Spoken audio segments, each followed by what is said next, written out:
Could we launch a car to the edge of the universe? It started as a joke, like all great disasters do. A billionaire, a camera crew, and a red convertible packed with sensors and absurd ambition. The idea was ridiculous. Launch a car to the edge of the universe. Film it. Go viral. The slogan read, "Drive Eternity." It was painted in sleek chrome across the hood.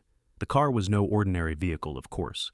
Beneath its candy red exterior were layers of radiation shielding, autonomous propulsion modules, and a power core designed by physicists who preferred science fiction to safety regulations. It was a fusion of rocket and rover, wrapped in the language of marketing and myth. Atop it, cameras pointed backward, forward, and inward to watch the stars, the void, and itself.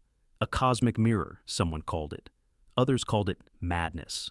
The launch was televised. It broke the atmosphere to cheering crowds, the car sailing into low Earth orbit with a trail of shimmering exhaust like a comet's tail. Then, after a slingshot maneuver around the moon and a deep space burn, it began its long acceleration. Ion engines whispered forward momentum for years.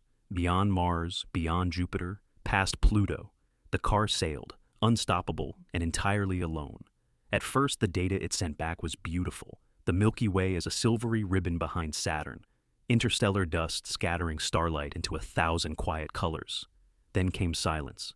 Not because it was destroyed, its signal simply faded, overwhelmed by the infinite static of the universe. The world forgot. News cycled on. The billionaire launched new projects, more grounded, more profitable. But the car kept going. It moved faster than any object launched by human hands. Not fast enough to reach the edge of the universe, of course. Nothing can do that. There is no edge in the way a table has one. The universe doesn't end. It expands, stretches space itself outward, a balloon forever inflating. The car wasn't chasing a border. It was chasing a horizon, one that receded with every meter it moved. But it chased anyway. Centuries passed. Humanity changed. Cities turned to ruins, rebuilt, and then vanished. Languages evolved. Technology folded inward. Quantum, micro, artificial.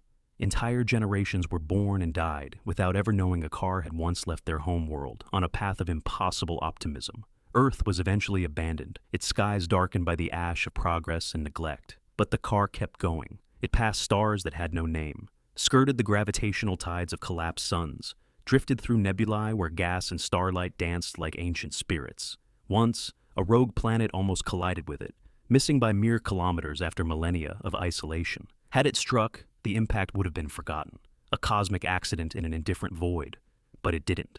The car survived. 1 billion years later, the galaxy itself was unrecognizable, spiral arms warped by gravity and time. Most stars had dimmed or died.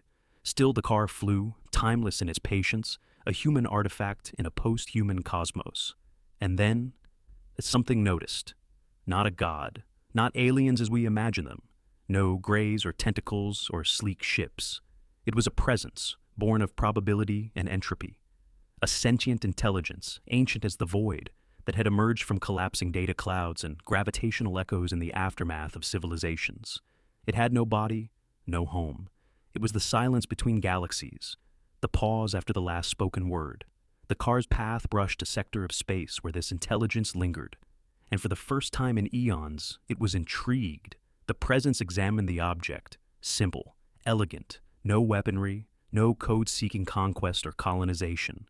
Just a machine made to move, to witness, to persist.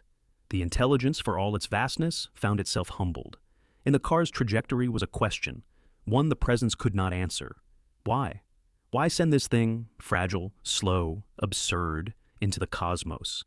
There was no reply in the circuitry, no mission statement in its memory, only that shiny slogan on the hood, preserved by cold vacuum and luck.